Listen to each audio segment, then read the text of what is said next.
"You're a burden now, Mom." Those 5 words shattered me, spoken by my own son at his wedding with strangers applauding as if I were invisible. I gave up everything to raise Nathan alone. My art, my dreams. I worked double shifts at Target to pay for his tuition, his sneakers, his future. And that day, while standing in my pale blue dress holding the photo frame I carved for him, he erased me. But that wasn't all. He'd hidden a secret marriage and a son I never knew existed. I'm Susan, a mother discarded, forgotten, until I uncovered a fraud so massive the FBI stepped in. If you've ever felt cast aside by someone you loved, please keep watching. This story might just help you reclaim the strength you forgot you had. You'll learn how I went from being humiliated at a wedding to holding my grandson in my arms, hearing him call me Nana before I could even tell him who I was. My own son slapped me in public trying to silence the truth, but I kept going. Because if you've ever been pushed out of your own family, don't scroll past this. The truth you deserve might begin right here with my story. Before I tell you what happened that day, I'd love to know a little about you. Who do you feel closest to in your family right now? Leave a 1 in the comments if it's your daughter, a 2 if it's your son, or 3 if it's someone else who stood by you. Your story matters, and I'd be honored to hear even a small part of it. Let's begin this journey together. My son's wedding was meant to be my proudest moment. Instead, I became invisible. I stood in front of the hotel mirror, smoothing the pale blue dress I'd spent weeks choosing. It was June 2024, and the Virginia air was thick with summer. My fingers trembled as I adjusted the neckline, the fabric soft against my skin. I'd given up my art career 30 years ago, trading paintbrushes for night shifts at Target to pay for Nathan's school, his sneakers, his prom tux. Today I'd see him marry Jessica, a woman whose polished smile made my old Honda Civic feel like a relic. I clutched the hand-carved photo frame I'd bought as their gift, its wood smooth under my thumbs, a symbol of the family I'd built. My heart swelled with pride, but a knot of worry twisted beneath it. Nathan's voicemail from January echoed in my mind, "Mom, focus on the future." It sounded hopeful then. Now it felt hollow, like a door creaking shut. The car radio played soft jazz as I drove to the wedding venue, the same kind of music I'd heard at Nathan's college graduation. The venue was a suburban dream, white chairs lined up under floral arches, dessert tables piled with apple pie, the air sweet with sugar and blooms. Clinking glasses and chatter filled the space guests in tailored suits and glittering dresses mingling like they belonged. I didn't. My dress, simple and long-sleeved, felt plain next to their shine. I stepped forward, the photo frame heavy in my hands, and scanned for Nathan. There he was in a sharp tux, laughing with groomsmen, my boy now 32, chasing a life I'd never touched. Jessica approached her heels, clicking on the stone path. "No need to hover, Susan," she said, her smile tight like she was posing for a camera that wasn't there. Her voice carried that polished edge, the kind that called my car cute and my homemade cookies rustic. I swallowed, forcing a smile. "Just excited," I said softly, gripping the frame tighter. Nathan glanced over his eyes, sliding past me to a guest in a silk gown. "Your sacrifices don't matter now, Mom," he said, his voice sharp, cutting through the jazz. "We're starting fresh." My chest tightened like someone had squeezed the air out. Sacrifices. 2 jobs, missed sleep, every penny for his dreams gone in a sentence. Guests turned their murmurs a low hum, and I felt their eyes like spotlights. I wanted to say something to remind him of the nights I'd cried in the Target break room, but my throat closed. I moved toward a seat in the second row, my legs heavy. James, my husband, stood nearby, his gray suit, crisp, his phone glowing in his hand. He'd spent our marriage buried in his law firm while I gave up my art to keep us afloat. "James," I whispered, hoping for a glance. He nodded curtly, eyes on his screen, as distant as ever. I sat the chair creaking under me and tried to focus on the floral arch, its petals swaying in the breeze. Edward, Jessica's father, chatted with a group of men in Rolexes, his laugh loud, his gaze skipping over me like I was furniture. I overheard a woman in a sequined dress say, "Nathan's," moved up her voice, dripping with approval. My fingers tightened on the frame, its edges biting into my palms. Moved up from what? The mother who gave him everything. I pulled out my phone, my hands shaking, and replayed Nathan's voicemail. Mom, focus on the future. The words felt like a slap now, dismissive, as if my past, our past, was irrelevant. I'd raised him alone after his father left, worked doubles to buy his first laptop, cheered at his graduation. Was that nothing? The jazz swelled, signaling the ceremony's start, and I tucked the phone away, my heart sinking. I was here for Nathan, but his words echoed. Your sacrifices don't matter. I felt like a ghost sitting among strangers who didn't see me. Philosophy doesn't come easy when your heart's breaking, but I thought of my old art teacher's words, create through pain, Susan. I'd stopped painting, but maybe I could still create a place for myself here. I straightened, holding the photo frame like a shield, its wood warm against my skin. I'd give it to Nathan, remind him of the family we were. But as I looked up, Jessica stood at the altar, her eyes locking on mine. Her glare was cold, sharp, like she'd been waiting for me. She stepped forward, her dress rustling, her face set with purpose. My stomach dropped. What did she want? Have I ever been enough for Nathan, or was I just his stepping stone I came to celebrate my son's love? They threw me out like I was nothing. The fairy lights twinkled above the wedding venue, casting a soft glow over the white chairs and floral arches. The scent of apple pie lingered, mixing with the chatter of guests in their glittering dresses and sharp suits. I stood frozen, the hand-carved photo frame digging into my palms, my pale blue dress feeling thinner under their stares. Nathan's voicemail from January. Focus on the future mom rang in my head, but it felt like a lie now, masking something darker. I'd raised him through sleepless nights at Target, scraping pennies for his dreams, only to be sidelined at his wedding to Jessica. My heart pounded as I tried to find my place, but Jessica's cold glare from the altar stopped me cold.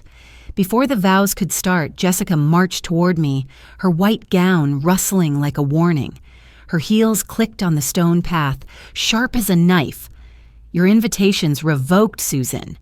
She said, her voice flat, practiced like she'd rehearsed this moment. Leave. I blinked my breath, catching. Nathan's my son, I said, my voice barely above a whisper, hoping he'd hear me. He stood nearby, his tux, crisp, his eyes fixed on the ground. You're a burden now, Mom. He said, his words slicing through the jazz, drifting from the speakers. A burden I'd worked doubles, skipped meals to give him everything. Jessica stepped closer, her hand shoving my shoulder. Go, she hissed, her eyes narrow. The guests' murmurs grew louder, a wave of whispers crashing over me. My face burned, but I clenched my jaw, refusing to let tears fall. I turned my heels, clicking on the pavement, each step a battle to keep my head high. I wouldn't beg, wouldn't give Jessica the satisfaction. Edward, her father, stood by the floral arch, nodding to her with a smirk, his tailored suit gleaming under the lights. As I passed the vendor path where caterers unloaded trays, I caught his voice on a phone call, low but clear. She won't talk. We're safe. My stomach twisted. Safe from what I gripped the photo frame tighter, its edges biting into my skin, a reminder of the family I'd thought we were. The chatter faded behind me, replaced by the crunch of gravel underfoot. I kept walking, my legs shaky, the fairy lights blurring in my vision. Philosophy doesn't come easy when you're breaking, but I remembered my mother's words, hold your ground, Susan, even when it hurts. I wasn't done yet. In my hotel room, the air conditioner's hum was the only sound, cold and sterile. I sat on the edge of the bed, the photo frame in my lap, its wood still warm from my grip. My hands shook as I replayed Nathan's words, you're a burden now. I'd given up my art, my dreams for him, nights at the bank, evenings at Target, every paycheck for his college, his prom, his future. And Jessica's push, her cruel shove felt like they were erasing me. I opened my purse, needing something to anchor me, and found an envelope tucked inside addressed to Nathan in sharp ink. The name Amanda Crane stared back at me, unfamiliar, jarring. My pulse quickened. Who was she? I turned it over my fingers, brushing the paper, and saw a bank account number scrawled beneath her name. This wasn't a mistake. This was a secret. I set the envelope on the bed, my mind racing. Edward's call echoed, "She won't talk." Was this about money, lies, or something worse? I thought of James, my husband, standing silent at the venue, his phone glowing in his hand, as distant as ever. He hadn't even looked up when Nathan called me a burden. 30 years ago, I'd given up my art for his law firm for Nathan, for our family, and now they'd all turned away. My throat tightened, but I swallowed hard, the AC's hum steadying my thoughts. I wasn't just hurt, I was suspicious. Nathan's greed chasing Jessica's wealth had changed him. James's indifference buried in his career left me alone, but I wouldn't let them erase me. I'd find out what they were hiding, what Amanda Crane meant, and why Edward thought I'd stay quiet. Did they think I'd stay silent after they broke my heart? The envelope sat there, its bank account number glaring. Was this Jessica's secret or Nathan's? They pushed me out, but I'm not gone. I'm starting to see their lies. Rain pattered on my kitchen windows, the soft taps matching the ache in my chest. My home, cluttered with Nathan's old soccer trophies and my forgotten art supplies, felt like a museum of a life I'd lost. The Amanda Crane envelope sat on the table, its bank account number glaring under the lamplight. Nathan's overseas trip in 2020, a vague work thing he'd barely mentioned, nagged at me now, suspicious like a thread I couldn't let go. Jessica's shove at the wedding. Nathan's cruel words. "You're a burden now," Mom burned in my mind. I'd given up my art, my nights, my everything for him. And that voicemail focus on the future felt like a mask for secrets I was only beginning to uncover. I rifled through a box of Nathan's old things, my fingers brushing dusty report cards and faded photos. One picture stopped me cold. Nathan, tanned and smiling, standing by a foreign beach, his arm around no one I recognized. He'd been distant then, calling me once in 6 months, claiming work kept him busy. My throat tightened as I recalled a pre-wedding family dinner just weeks before the wedding. Relatives had gathered at my sister's house, the table heavy with pot roast and laughter. Nathan, sipping wine, had turned on me when I mentioned his college days. "Your sacrifices were nothing, Mom," he'd shouted, his voice slicing through the chatter. I made it on my own. Faces turned, forks paused, and my cheeks burned as cousins stared. I'd mumbled an excuse and left early, the weight of his words crushing me. Now, holding that photo, I saw it wasn't just anger, it was deflection. The rain's rhythm pushed me forward. I grabbed my coat and drove to the coffee shop where Patricia, my best friend, waited. The espresso machine hummed the air, thick with the scent of fresh pastries. Patricia, her gray curls tucked behind her ears, slid a latte across the table. "They shut you out, Sue," she said, her voice warm but firm. My daughter did the same, cut me off after I missed her graduation for work. "Don't let them win."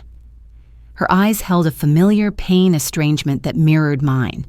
I told her about Nathan's dinner outburst, how he'd humiliated me in front of family. As I spoke, a man at the next table whispered into his phone, "Crane's covered." My pulse jumped. Amanda Crane, the name on the envelope. I leaned closer, catching only fragments, but it was enough. "That's no coincidence," I said, my voice low. Patricia's eyes widened. "Fight back," she urged, her hand squeezing mine. Back home, the rain hadn't let up its steady drum, matching my resolve. I sat at the table, the envelope in front of me, Nathan's photo beside it. "I'm done being invisible," I told Patricia over the phone. She laughed, sharp and encouraging. "That's my Sue." I thought about my mother, how she'd faced her own betrayals with quiet strength. "Keep your eyes open," she'd said once, handing me her locket, now lost somewhere in my drawers. I wasn't just hurt anymore, I was determined. Nathan's trip, his secrecy, that call about Crane, they connected a puzzle I'd solve. His greed chasing Jessica's wealth after his failed startups had changed him. He'd traded me for status, but I wouldn't let him erase me. I opened my laptop, the keys clicking under my fingers, and searched Amanda Crane. A court filing popped up, buried in legal jargon. My heart raced as I read Amanda Crane had changed her name, linked to a Virginia address. Jessica's address. My hands shook, the rain outside louder now, like it was cheering me on. Could this be Jessica? The filing was recent, just before the engagement. I leaned back, my coffee cup cold in my hands, its ceramic edge grounding me. I wasn't chasing shadows, this was real. Nathan's dismissal, Jessica's cruelty, Edward's cryptic call, they were hiding something big. I wouldn't stay silent, not after they'd broken my heart. Did Nathan hide his secrets to protect Jessica or to erase me entirely? The court filing glowed on my screen. Amanda Crane's name, a question mark. Could this really be Jessica? I'm uncovering lies. Each one stings like a slap I didn't see coming. The lamplight flickered in my kitchen, casting shadows over the Amanda Crane court, filing on my laptop screen. The scent of coffee lingered, bitter and cold, like the betrayal I couldn't shake. Jessica's name change, from Amanda Crane to Hayes, glared at me, a truth I'd stumbled into after Nathan and Jessica threw me out of their wedding. His overseas trip in 2020, brushed off as a work thing, felt like a lie now tangled with that envelope I'd found in my purse. Nathan's voice echoed from a family barbecue last month. His wine glass raised his eyes hard. "You're stuck in the past, Mom." The words had landed like a punch in front of neighbors, their forks pausing over grilled chicken, their whispers louder than the summer breeze. I'd worked 2 jobs, given up my art for his future, and he'd dismissed it like dust. My fingers clenched the table's edge, anger rising like steam from the coffee pot gurgling behind me. I leaned back the chair, creaking, my heart pounding. I wasn't just hurt anymore, I was angry. Nathan's greed, chasing Jessica's wealth after his startup flops, had turned him into someone I didn't know. That court filing wasn't a coincidence. It was a crack in their perfect facade. I needed more. I grabbed my keys, the jangle sharp in the quiet house, and drove to Nathan's apartment, my spare key heavy in my pocket. The place was pristine, too neat, with a faint new car smell from his leased BMW parked outside. I slipped inside my sneakers, squeaking on the hardwood. His desk drawer slid open with a soft click, revealing a USB drive tucked under papers. My hands shook as I plugged it into my laptop. A recording played, Jessica's voice low and clipped. "Keep the accounts clean. Nathan, no questions." My breath caught. This wasn't just a name change, this was fraud. The apartment's silence pressed in heavy as I pocketed the drive. I was trespassing in my son's life, but he'd trespassed on my trust first. I drove to the coffee shop where Patricia waited the espresso machine, humming the air thick with the scent of fresh pastries. She slid a latte across the table, her gray curls catching the light. "You're onto something, Sue," she said, her voice steady but warm like a friend who'd seen the same kind of pain. "My daughter shut me out after I missed her graduation for work. Don't let them win." Her estrangement mirrored mine, her eyes carrying that same ache I felt when Nathan called me a burden. I told her about the barbecue, how Nathan's "you're" stuck in the past had silenced the table neighbors staring as I fumbled with my plate. Then I played the USB recording, keeping the volume low. Patricia's jaw tightened. "That's no mistake," she said. "It's a cover-up." She leaned forward, her mug clinking on the table. "You need a pro. Diane Wallace, financial investigator. She helped a friend of mine once." I nodded, my anger sharp but focused like a brushstroke I hadn't painted in years. The espresso's hum buzzed in my ears, mirroring my racing thoughts. Back home, I sat at my kitchen table, the USB drive beside the court filing. My anger wasn't just about Nathan's words or Jessica's shove. It was about their lies, their attempt to erase me. I thought of my mother, her locket somewhere in my house, her voice in my head. "Stand tall, Susan, even when they push you down." I wasn't chasing revenge. I was chasing the truth. Nathan's greed, his need to impress Jessica's world, had blinded him. Patricia's story, her daughter's rejection, gave me strength she'd survived, and so would I. I emailed Diane, attaching a scan of the filing, my fingers steady on the keys. I was done being invisible, but as I stepped outside to clear my head, I froze. Across the street, Jessica sat in a parked car, her eyes narrow, watching me. My heart thudded. What did she know? Am I chasing justice, or just proving I'm not invisible? I clutched the USB drive in my pocket. Jessica's stare burning into me. She knew I was digging. Jessica's hiding who she is. Nathan's hiding even more. The sterile air in Diane Wallace's office smelled faintly of coffee, but it did little to calm the anger burning in my chest. Keyboards clicked around me, a steady rhythm as I sat across from Diane, her desk piled with folders. Jessica's surveillance from that car outside Nathan's apartment haunted me, her eyes sharp with fear. She knew I was digging and that USB recording keep the accounts clean. Nathan proved she had something to hide. My mind flashed to a pre-wedding farmer's market, the air thick with grilled chicken and chatter where Jessica had dodged my questions about her family. "You wouldn't understand our plans, Susan," she'd said, her tone sharp, dismissing me in front of vendors sorting tomatoes. Their pitying glances stung, but now I saw her nervousness for what it was, guilt. I slid the USB drive across Diane's desk, my hands steady despite the fury inside me. I'd raised Nathan, given up my art for him, and he'd called me a burden. I wasn't just angry, I wanted answers. Diane, her silver hair pulled back, plugged in the drive, and listened, her face calm but focused. "Crane Consulting's a shell company," she said, her voice low. "Jessica's hiding money, maybe identities." My anger spiked a hot pulse in my veins. Jessica, with her perfect nails and polished smile, was a fraud. "Nathan's involved?" I asked, my voice cracking. Diane nodded. "The recording suggests it." I leaned back, the chair creaking, my mind reeling. Nathan's barbecue outburst. "You're stuck in the past," Mom echoed, but this was worse. He wasn't just dismissing me, he was part of her lies. The printer hummed, spitting out a report Diane handed me, detailing Crane Consulting's fake invoices. My fingers tightened on the paper, crinkling it. I thought I could save him, but now I wasn't sure he deserved it. The hum of the printer steadied my nerves, pushing me to keep going. Back home, I paced my living room, the lamplight casting shadows on Nathan's old trophies. My footsteps echoed, each one heavier with betrayal.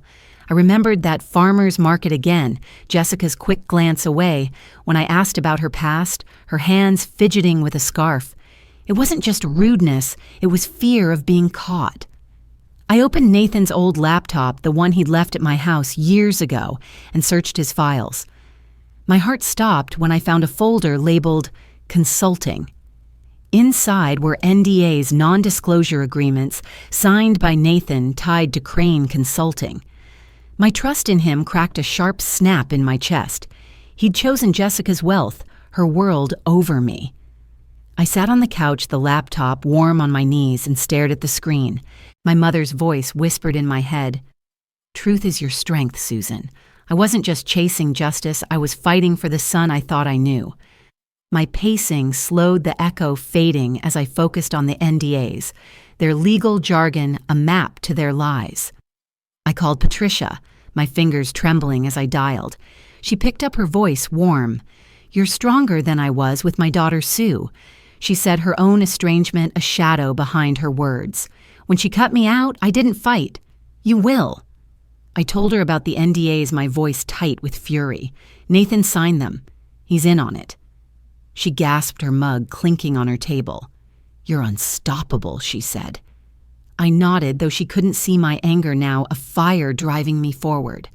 Outside, a dog barked sharp and urgent, snapping me back to the moment.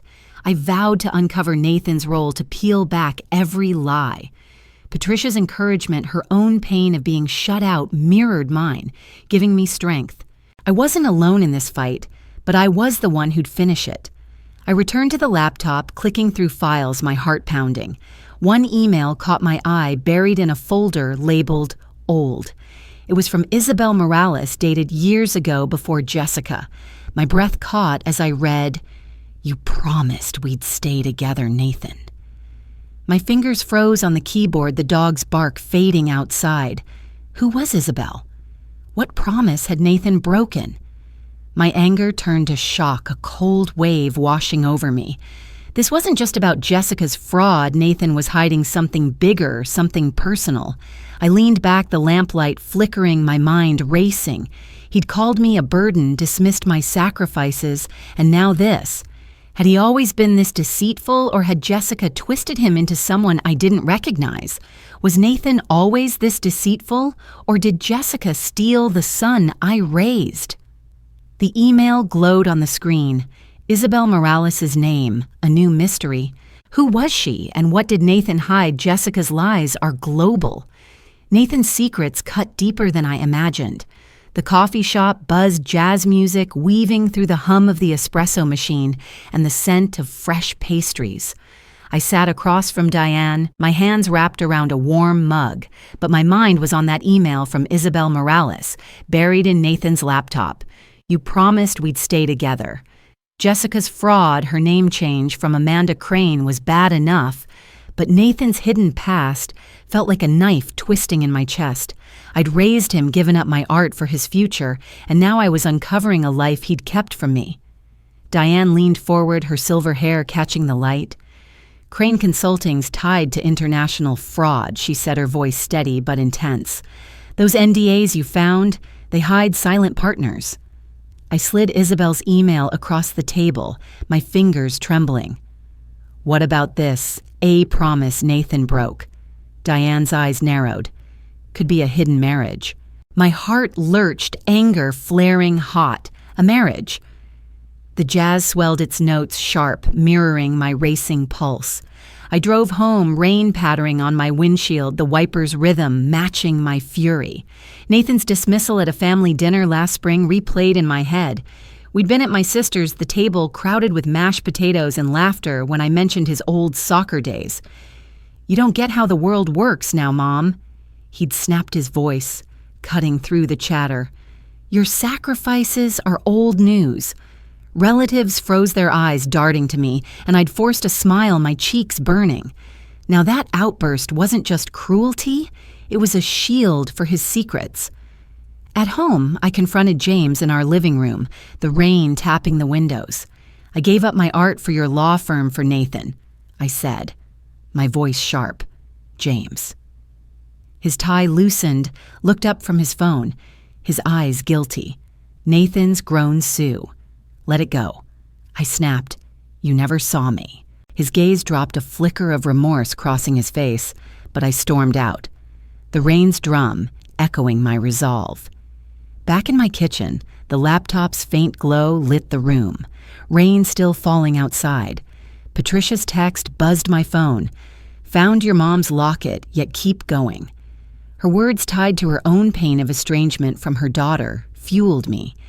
I thought of my mother's locket, lost in a drawer, a symbol of strength I needed now. I clicked through Nathan's laptop, my fingers frantic on the keys, and found a locked file labeled Morales. My heart pounded as I tried passwords, his birthday, his dog's name, until it opened. A marriage certificate stared back, Nathan's name beside Isabel Morales, dated 2020. My breath caught my anger hardening into something fierce. He'd married someone, hidden her, and chosen Jessica's wealth over us all.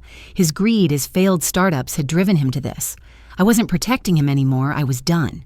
My typing grew louder, frantic, as betrayal fueled every keystroke.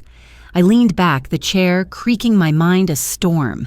Diane's words about international fraud meant Jessica's lies were bigger than I'd thought, but Nathan's marriage was personal, a betrayal that cut deeper than her schemes. I remembered my mother's advice, truth is your canvas, Susan. I wasn't just uncovering fraud, I was reclaiming my place, painting a future where I wasn't invisible. Patricia's encouragement, her own story of being shut out, gave me strength. James's guilt, a crack in his work-driven shell, hinted he might see me eventually. But Nathan, he'd chosen lies over family. I clicked through the file again, my heart stopping at a photo tucked inside Nathan with a young boy, maybe 10, labeled Liam. My hands froze, the rain outside fading to a whisper. A grandson. My anger turned to shock, a new thread in the tangle of Nathan's secrets. Did I raise a son or a stranger who hid a whole life from me? The photo of Nathan and Liam glowed on the screen. Was this boy my grandson? Nathan's lies shatter me. I won't let them break me. The lamplight in my kitchen flickered, casting jagged shadows over the marriage certificate on my table, Nathan's name linked to Isabel Morales. The scent of burnt toast hung in the air, sharp like the betrayal cutting through me. That photo of Nathan with a boy named Liam, possibly my grandson, sat beside it, a wound I couldn't close. I'd found it in his laptop along with Jessica's fraud, her fake Crane consulting, and those NDAs Nathan signed. My anger had simmered for days, fueled by his dismissals, his cruel words at the wedding. "You're a burden now, Mom." I'd given up my art, my nights at Target for him, and he'd hidden a whole life. My fingers brushed my mother's old photo frame on the shelf, its carved wood a relic of my art. Days a gift she'd given me before she passed. When Nathan arrived, his knock sharp against the door, I steeled myself, ready to confront the son I thought I knew. He stood in my living room, his jaw tight, his suit too crisp for a casual visit. I held up the marriage certificate, my voice steady. "Who's Isabel Morales, Nathan?" His eyes widened, then narrowed. "You're digging where you don't belong," he said, stepping closer. I pressed on. "You hid a marriage. Why?" He grabbed the photo frame from the shelf, my mother's gift, and smashed it on the floor. Glass shards scattered, glinting like my fractured trust. "You don't get how the world works now, Mom?" he shouted, his face red. "Stop meddling." My heart lurched, the crash echoing in my ears. That frame held my past, my sacrifices, and he'd destroyed it without a blink. My anger hardened into resolve. I was done shielding him. I pointed to the door, my voice low. "Get out." He stormed off the door, slamming behind him. I drove to the park, needing air, the wind rustling leaves as I sat on a bench with Patricia. Children's laughter drifted from a playground light against the storm in my chest. Patricia's gray curls bounced as she leaned forward, her eyes soft with shared pain. "My daughter cut me out, too," she said, her voice firm. "Called me a failure when I couldn't pay for her wedding. Fight back, Sue." I told her about Nathan smashing the frame, his words slicing deeper than the glass. "He's protecting Jessica's lies," I said, my hands clenching. Patricia nodded, her coffee cup steady in her grip. "You're stronger than I was. Don't let him erase you." Her estrangement, her fight to rebuild, mirrored mine, pushing me to act. The wind carried the children's voices, grounding me. I wasn't just fighting for me, I was fighting for the truth, for the mother I'd been. My phone rang as I walked back to my car, Diane's name flashing. "Your evidence is solid," she said, her voice sharp with focus. "The recording NDA's certificate there enough. Meet my federal contact tomorrow." I gripped the phone, the ring's echo fueling my determination. Jessica's fraud was international, Diane said, and Nathan was tangled in it. My resolve solidified like paint, drying on a canvas I'd forgotten I could create. I thought of my mother's words, "Stand tall. Susan, even when they try to bury you." Nathan's greed, his failed startups driving him to Jessica's wealth, had led him to destroy my keepsake. Patricia's encouragement, her own pain of being shut out, gave me strength to keep going. I wasn't just uncovering lies, I was reclaiming my place, refusing to be invisible. I sat in my car, the engine humming, my mind racing. Diane's call meant Jessica's world was crumbling, but Nathan's betrayal smashing that frame hurt more than her schemes. Could I still love a son who destroyed everything I gave him? My fingers tightened on the steering wheel, the park's fading laughter a reminder of what I'd lost and what I could still fight for. Diane's text buzzed an address for the federal meeting with a final line, "Jessica's hosting a gala tonight. It's your chance." My heart pounded, resolve burning bright. I'd face them not as the mother they discarded, but as the woman they couldn't silence. Can I still love a son who destroys everything I gave him? Diane's text glowed on my phone, the gala address a challenge. Tonight I'd make them see me. They thought I'd stay silent. Tonight I'll make the world hear me. The plain office smelled of stale coffee, but Diane's sharp nod gave me strength. I slid the folder across her desk, Jessica's recording, Nathan's NDAs, the marriage certificate with Isabel Morales, and that photo of a boy named Liam, maybe my grandson. My heart pounded the weight of Nathan's secrets heavy in my chest. The gala tonight, Jessica's glittering showcase for her fake crane consulting, was my chance to expose her. Liam's photo hinted at a deeper family secret, but Jessica's fraud came first. Diane's federal contact, a man in a gray suit, scanned the evidence, his pen clicking. "This is enough," he said. Diane leaned forward, her silver hair catching the light. "Crash Jessica's gala tonight. It's public." I nodded my resolve like steel forged from Nathan's betrayal. His wedding insult. "You're a burden." And the smash photo frame. My mother's gift. My car's engine hummed as I drove to the venue. The radio's jazz. Faint, my hand steady on the wheel.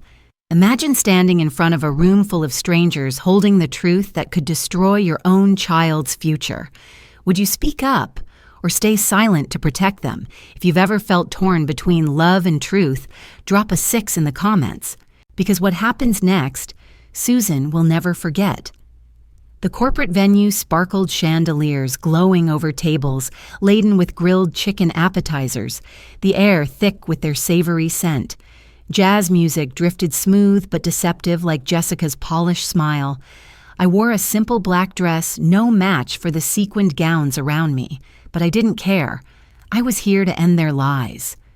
Guests mingled their laughter sharp as I slipped through the crowd, my pulse racing. Jessica stood on a small stage, her red dress catching the light toasting her successful firm. Nathan was beside her, his tux crisp, his eyes darting. Edward, her father, sipped champagne nearby, his Rolex glinting. I spotted a microphone on a side table unguarded, and my heart leapt. I stepped forward, my shoes clicking on the marble floor, and grabbed it. "I'm Susan Bennett, Nathan's mother." I said, my voice steady, cutting through the jazz. Heads turned, glasses paused. "Jessica's a fraud. Amanda Crane Shell Company's lies." I held up the USB drive, my hand firm. "She's hiding money identities, and Nathan's in on it." Jessica's face paled, her glass trembling. Nathan lunged his hand, cracking across my cheek. "You're ruining everything, Mom," he shouted, his voice raw. The crowd gasped. The jazz cut off, replaced by murmurs. Jessica fled, her heels clattering as Edward's face drained of color, his champagne flute shattering on the floor. A woman in a blazer. A reporter scribbled furiously, her eyes locked on me. I stood tall, my cheeks stinging, but my resolve unshaken. In my car, the engine's hum was a quiet counterpoint to my racing heart. I touched my cheek, the sting sharp, but fading, replaced by a surge of liberation. Nathan's slap wasn't just anger, it was desperation. His greed for Jessica's wealth crumbling under the truth. I thought of my mother's words, "Speak your truth, Susan, even when it hurts." I'd done that, and the pain was worth it. Diane called, her voice crisp. "The feds are moving fast, Susan. You did it." I drove home, the radio static crackling, then fading like the lies I'd exposed. Jessica's panic. Edward's shaken stare. The reporter's notes, they were cracks in their facade, and I'd widen them.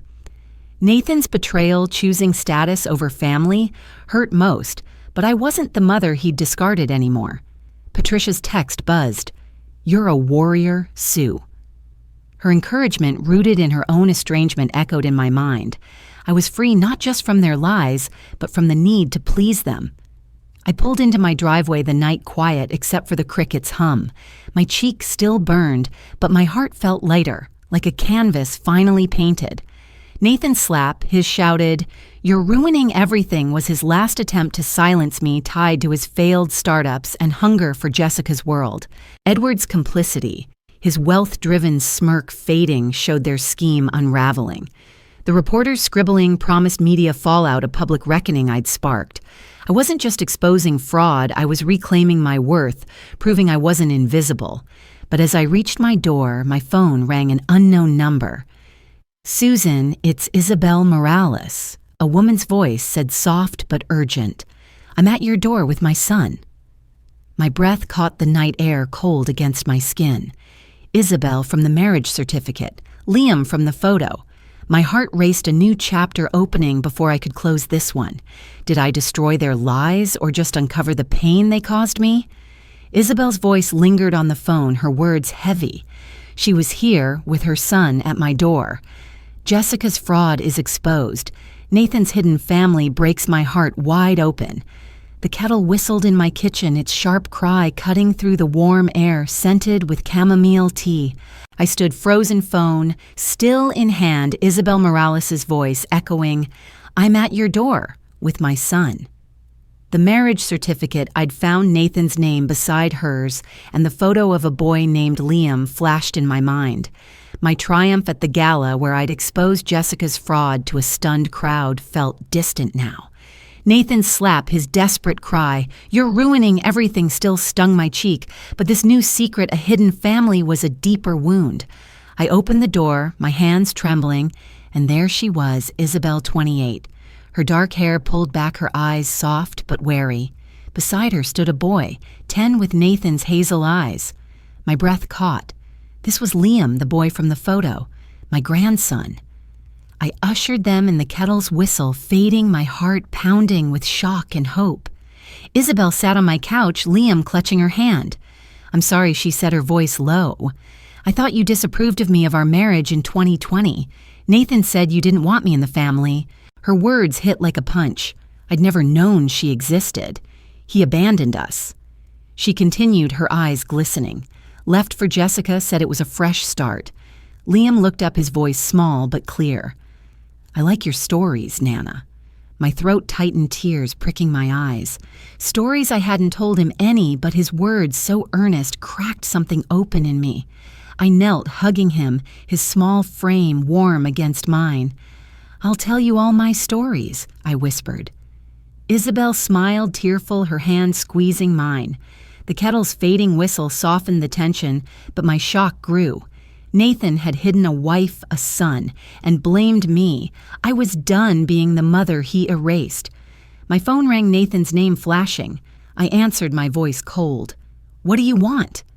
His voice was frantic. "Your stunt froze Jessica's accounts. You've destroyed everything." I gripped the teacup in my hand, its ceramic edge biting my palm. "You hid Isabel," I said. "A marriage, a son." He shouted, "You forced my hand, Mom. I had to hide Isabel. It was easier." My heart, Sauron's jaw dropped. "Easier." "You erased us all," I yelled, slamming the phone down. My hand shook, the teacup rattling on the table. His justification, blaming me for his lies, was the final betrayal. I hung up my resolve, hardening like steel. I'd lost him to his greed, his choice of Jessica's wealth over family. The room felt heavy, Liam's curious eyes on me, but I stood firm, determined to build something new with Isabel. I drove to a newsstand later, the air-crisp papers rustling in the breeze. Faint jazz drifted from a nearby cafe, its notes sharp against my thoughts. A headline screamed, "Local firm faces fraud charges." Jessica's world was crumbling. Diane texted, "Edward's dental practice is under fire." "You did this." I felt vindicated, but my heart ached for Nathan, for the boy I'd raised who'd chosen lies. I bought a paper, my hand steady, and read about Crane Consulting's collapse. Edward's smug face flashed in my mind, pale and shaken at the gala. I wasn't heartbroken for them, only for Nathan, who'd justified abandoning his family. Back home, I found a letter in my bag tucked in with the gala program. It was Nathan's to Isabel. "Jessica made me choose. I'm sorry." My heart stopped. Jessica's control, his weakness, it didn't excuse him. I thought of my mother. "Truth is your strength, Susan." I'd exposed theirs, and now I'd embrace mine. Isabel and Liam sat at my table, sipping tea. I didn't know I told her, my voice breaking. "I'd have fought for you." She nodded, her eyes warm. "I believe you now." Liam drew a picture, his pencil scratching a smile on his face. My resolve was bittersweet. I'd lost Nathan, but found them. I was done with his lies, his greed-driven choices. My mother's locket, still lost, came to mind, a symbol of the strength I'd pass on. I wasn't just surviving. I was redefining family with Isabel and Liam at its heart. Was Nathan a victim of Jessica, or did he choose to abandon us all? The letter lay on the table. Nathan's apology glaring. "I'm sorry," it said, but it was too late. I didn't want revenge. I wanted the truth, and now it's everywhere. The scent of fresh coffee filled my kitchen warm and steady as I leaned against the counter. Liam's drawings, bright with crayons, were pinned to the fridge, a splash of color in my once quiet home. Isabel sat across from me, her dark hair tucked behind her ears, her eyes soft with gratitude. Nathan's letter to her Jessica made me choose. "I'm sorry." Lay folded in my pocket, a reminder of his manipulation, his choice to hide Isabel and Liam. The gala where I'd exposed Jessica's fraud, her shell companies, and Nathan's NDAs felt like a lifetime ago. His slap, his desperate cry, "You forced my hand," still echoed, but the sting was fading. I'd uncovered their lies, and now with Isabel and Liam here, I felt a spark of something new. A family not the one I'd lost, but one I could build. Isabel sipped her coffee, her voice gentle. "I should have seen your strength, Susan," she said. "I thought you disapproved of me back when Nathan and I married." Her remorse, rooted in that misunderstanding, mirrored my own pain of being erased. I shook my head, my throat tight. "I never knew you existed." Liam 10 looked up from his drawing, his hazel eyes. Nathan's eyes bright. "Nana, I wrote a story about a hero," he said, sliding a paper toward me. It was about a woman saving a village, her courage bold on the page. "That's you," he added, grinning. My heart swelled, tears pricking my eyes. I hugged him, his small shoulders warm under my arms. "You're my hero, too," I whispered. The coffee's aroma grounded me, hope rising like steam. I wasn't just surviving Nathan's betrayal, I was finding liberation in this new family. At the diner later, the clink of plates mixed with the jukebox Sweet Home Alabama, its twang of familiar comfort. Patricia slid into the booth, her gray curls bouncing. "Jessica's company is toast," she said, her eyes gleaming. "Heard it from my hairdresser, everyone's talking." Her voice carried the triumph of someone who'd faced her own estrangement, her daughter's rejection still a shadow in her smile. James sat beside me, his tie loose, his usual work-driven distance softened. "I was blind to your pain, Sue," he said, his voice low. "You're incredible." His regret tied to my years of sacrificing art for his law firm felt genuine. I softened my hand, brushing his, the clinking plates echoing my easing heart. I'd carried our family alone, but his words were a step toward healing. Patricia grinned, raising her coffee mug. To Sue the fraudbuster, I laughed, the sound foreign but free. The diner's TV flickered, a news anchor's voice cutting through fraud probe hits local firm. Jessica's face flashed on screen, her polished smile gone. Edward's dental practice was named too, crumbling under scrutiny. I felt closure. My focus shifting to Liam's drawing in my purse, not Nathan's downfall. His greed, his choice to hide Isabel for Jessica's wealth, had cost him everything. I thought of my mother's words. Build something true, Susan. I was doing that now with Isabel and Liam. Back home, I opened a drawer searching for a scarf, and my fingers brushed something cold. My mother's locket, its silver worn but shining, a symbol of her resilience. My breath caught, I'd forgotten it was there. An idea sparked, I'd pass it to Liam, a piece of my strength for him. The locket's weight in my palm felt like freedom, a canvas I was painting anew. Patricia's encouragement, her own fight against estrangement, echoed in my resolve. James's remorse, his late recognition of my sacrifices, built a bridge between us. Isabel's support, her apology for misunderstanding me, wove us closer. Liam's loyalty, his stories and smiles gave me a purpose Nathan had stolen. I wasn't just the mother he'd called a burden. I was Nana, a matriarch with a new family. The news played on, but I didn't need to watch. The world was seeing their lies, and I was seeing my truth. I held the locket, my fingers tracing its edges, ready to pass it on. Did I ruin their lives or save my own for something better? I clutched the locket, my heart set on giving it to Liam. It was time to pass on my strength. They tried to erase me. I built a family they can't touch. The sun warmed my backyard birds chirping as I spread a checkered blanket on the grass.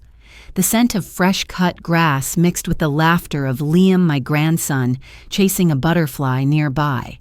The locket, my mother's silver keepsake, rested heavy in my pocket, a symbol of resilience I'd carried through Nathan's betrayal, his slap at the gala, his hidden marriage to Isabel. That letter Jessica made me choose showed his weakness, but I was done chasing his shadow. Today I'd pass my strength to Liam, redefining what family meant. Isabel sat beside me, her dark hair catching the light, a picnic basket open between us. "You're our family, Susan?" she said, her voice thick with gratitude. Her past misunderstanding, thinking I disapproved of her, was gone now. I smiled, my heart lighter than it had been in months. Liam 10 bounded over, his hazel eyes bright. "Nana, look," he said, holding up a daisy chain. I knelt the grass cool under my knees and pulled out the locket. "This kept me strong," I said, opening its clasp to show my mother's faded photo. "Now it's yours." Liam's face lit up, his fingers brushing the silver. "I'll keep it safe, Nana," he said, slipping it around his neck.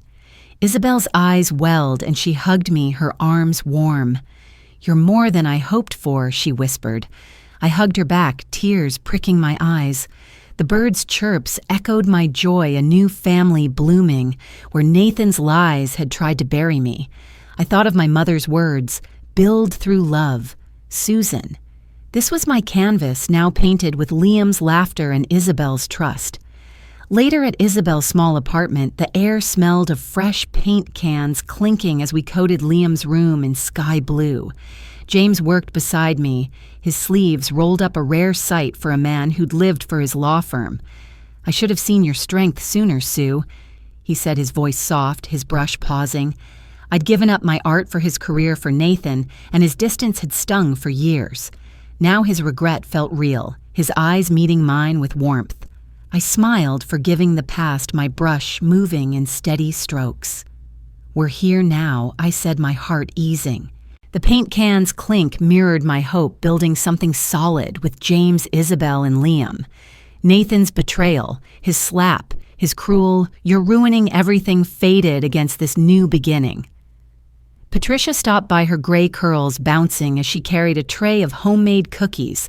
"You took down a fraud ring and got a grandson," she joked, her laugh bright. Her own estrangement, her daughter's rejection, gave her words weight. "I'm proud of you, Sue," she added, setting the tray down with a clink. I laughed, a sound I hadn't heard from myself in too long, free from Nathan's shadow. My phone buzzed, Nathan's name flashing. His voicemail was desperate. "I'm sorry, Mom. Please help me."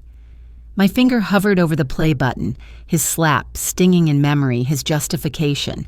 "You forced my hand, cutting deeper." I paused, resolute, the jazz from a neighbor's radio softening the moment. I didn't need his apologies. I had Liam's daisy chain, Isabel's trust, James's regret. I was free. The locket's gifting, Liam's beaming Nana, cemented my role as matriarch. Isabel's gratitude, rooted in our shared pain of Nathan's abandonment, wove us closer. James's support, his regret for my sacrificed art, completed his shift from distance to love. Patricia's cheer, born from her own healing, mirrored my triumph. Nathan's desperation, his greed-driven choice of Jessica's wealth, was his own burden now. I stood in Liam's half-painted room, the walls bright with promise, and knew I'd built something unshakable. My mother's locket, now Liam's, was my legacy, not Nathan's lies. As I packed my paintbrush, a news clipping slipped from my bag, its headline sharp, "Local Man Faces Fraud Inquiry." Nathan's shadow lingered, but I was already walking into the light. Can I forgive the son who broke me when I've found a family who loves me?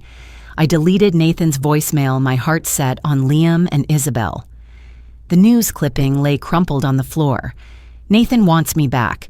I'm not the mother he threw away anymore."